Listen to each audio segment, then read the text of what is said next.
Senator Lyons. Thank you, Mr Deputy Acting President. I present an interim report of the Education and Employment References Committee on Australia's temporary work visa programs, together with the Hansard record of proceedings and documents presented to the committee, and move that the report be printed. And that question will be put. All those in favour say aye. Those against say no. The ayes have it. I move that the Senate take note of the report. And I have to say, Mr Acting Deputy President, in my short time here, this has been quite an appalling committee to sit on. The evidence we've heard of workers who, in many instances, are guests in our country, have been treated absolutely appallingly. We have looked at many sections of the Australian labour market, whether it's agriculture, manufacturing, or retail, and we have seen various classes of visa workers be treated appallingly. I want to start first with those young people on 417 visas who come to our country as guests for what is termed in their visa as part of the cultural exchange, and they are being exploited across sections of our labour market, and we've heard some horrible tales, some shocking tales. We heard, for example, at Bayarda Chicken of workers working almost 24 hours straight, 24 hours straight, of the appalling practices of the labour hire companies which are contracted to Bayarda to provide the labour, who have nothing more than a mobile phone, and the young worker texts the mobile phone for work, and then that work is arranged and they are picked up in the local town in a van and taken to the factory. Now, what the inquiry has shown is that many of these young backpackers, there is definitely a business model that is being used, particularly by some very, very unscrupulous labour hire companies, where they recruit in the home country. We met a lot of young Korean workers recruited in their home country, brought to Australia, taken to some remote country town, put up in appalling accommodation, absolutely appalling accommodation, where they're sharing maybe 6 or 8 of them, double and triple bunking in a house.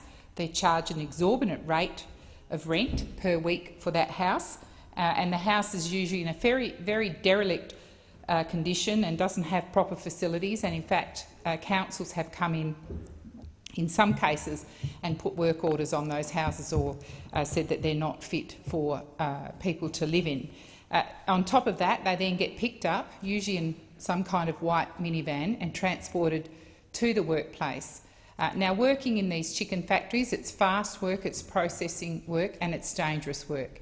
And I'm very concerned that if we don't put a stop to these practices, that young workers, guests in our country, are going to be severely injured, or they could even be killed at work. That's the type of blatant disregard which is shown to these young workers. We heard story after story. In one of the hearings we heard workers, again, this was Bayarda Chicken, who were on a training scheme for weeks on end and were never paid, an unpaid training scheme. They were told they had to finish that training scheme, and then they would get paid work.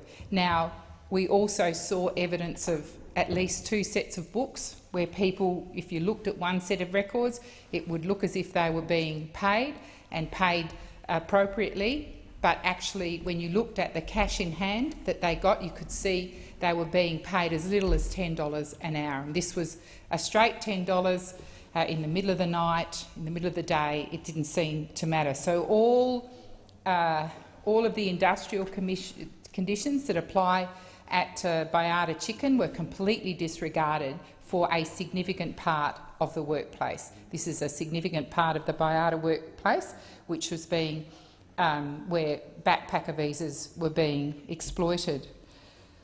Before the hearing in Adelaide, the National Union of Workers gave me the opportunity to meet with a whole group of young backpackers. Again, these were Korean backpackers, and through interpreters there were probably 30 young backpackers in the room, and through interpreters, every single one of those workers told me where they were working and what kind of hourly rate they were receiving. Now, it didn't matter if they were working in hospitality, in cleaning, whether they were picking tomatoes or whether they were working at Baiada. Every single one of those workers was being exploited. Now, that is something that none of us in this place should accept, and certainly everybody on the committee has been appalled at the treatment of these workers.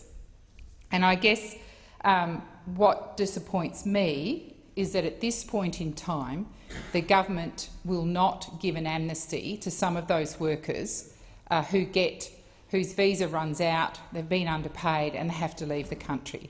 We really do need to use whatever tools we have available to us to stamp this out, whether it's making sure that labour hire companies are much more accountable, whether it is accepting that for some workers where they're ripped off to this extent, that we create an amnesty if their visa has expired, not on a case-by-case basis, because that will not encourage workers to come forward, but a general amnesty. It can be policed so it's not abused, to enable us to absolutely crack down on the exploitation that's going on right across the labour market with a range of visas. The most recent example is the 7-Eleven case, which has again been the subject of a lot of media. And we heard there, again, these were predominantly Indian and Pakistani students who came to Australia. Some were recruited in their home countries, but who came to Australia and worked in 7-Eleven. And again, the shocking exploitation of these workers is something that most Australians would not believe happens in this country. We heard evidence in Melbourne of one young worker who was earning as little, this is an adult worker, earning as little as $6.50 an hour. Now that's disgraceful. $6.50 an hour when the going rate is probably around $21 per hour. Now, this is under investigation by the Fair Work Ombudsman, and it's also under investigation through an independent committee that the 7-Eleven company has set up. But we have seen in the media recently, just after the chief executive and the other officials appeared before the Senate inquiry in Melbourne, a few days later they resigned. So I don't have any faith in 7-Eleven's ability to carry on that independent inquiry and to make sure that every single worker who is owed money by 7-Eleven, and it is every single worker who works at 7-Eleven is owed money, will get their due entitlements. It was the commitment we were given by the CEO, but 2 days later he resigned, so I don't have faith that that is actually what's going to transpire. And again, with the 7-Eleven, we have situations where they are predominantly international students. Some, it's time to go back to their home countries, and again, they need to be given amnesty so we can properly get to the bottom of this kind of exploitation.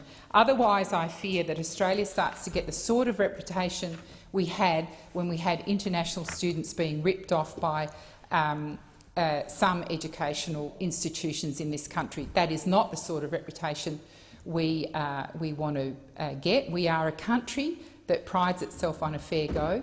We are a country which has got a strong award and enterprise bargaining system, and yet we have matter after matter of workers being ripped off. The other area where we saw workers being exploited was in the 457 visas, where there is regulation. So it tells us that even in areas where we've got better regulation, that's not good enough. We had evidence in Sydney of where 457 workers were brought in and the local workers were then made redundant or their contracts not renewed, and they were asked to train up these new 457 workers, and their jobs, the local jobs, disappeared, only to be taken by 457 visa workers. Now, in that instance, it's very clear to me that there will be some kind of underpayment going on. If we are going to have workers in our country on a limited visa, they need to be treated respectfully, and we need to have proper mechanisms in place through unions, through the Fair Work Ombudsman and other places to ensure that workers are paid what they're absolutely entitled to. Otherwise, we will just be seen as a country that exploits overseas workers. The inquiry is continuing. This is an interim report, and we have more work to be done, and I'll seek leave to continue my remarks.